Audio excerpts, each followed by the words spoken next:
Hello everyone. আজি 11 August তাৰিখে district institute of education and training DIET গোৱালপাৰাই merit list publish কৰিছে। তো ইয়াত আমি চাওঁ the admission committee has selected the following candidates on the basis of merit list for admission into first semester. গম পালোঁ আমি। তো ডেট অফ এডমিশ্যন আছে 12 আগষ্ট তাৰিখে। ৰিপৰ্টিং টাইম ৰাতিপুৱা 10 বজাৰ পৰা আবেলি 3 বজালৈকে। তাৰপিছত এডমিশ্যন ফি আছে 18,640 মেবি, ভালকৈ মানে অহা নাই ইয়াত।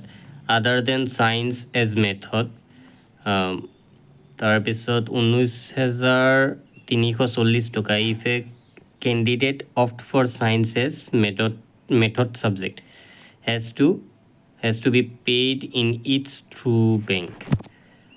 মানে ছায়েন্স কেণ্ডিডেটছৰ কাৰণে 19,340 টকা আৰু আৰ্টছ ষ্টুডেণ্টৰ কাৰণে 18,640 টকা। তাৰপিছত আছে production of original document is mandatory at the time of admission. আমি সকলোৱে গম পাওঁ এইটো। তাৰপিছত মেৰিট লিষ্ট আছে। তো ইয়াত ৰেংক 17 এপ্লাই কৰিছে আনৰিজাৰ্ভ কেটেগৰী। তাৰপিছত ৰেংক 32, 40, 42, 63, 65, 80, 85, 98, 114, 137, 183, 186, 198, 246। তাৰপিছত আছে 271, 153, 165, 1,540, 172, 371, 292, 12,926।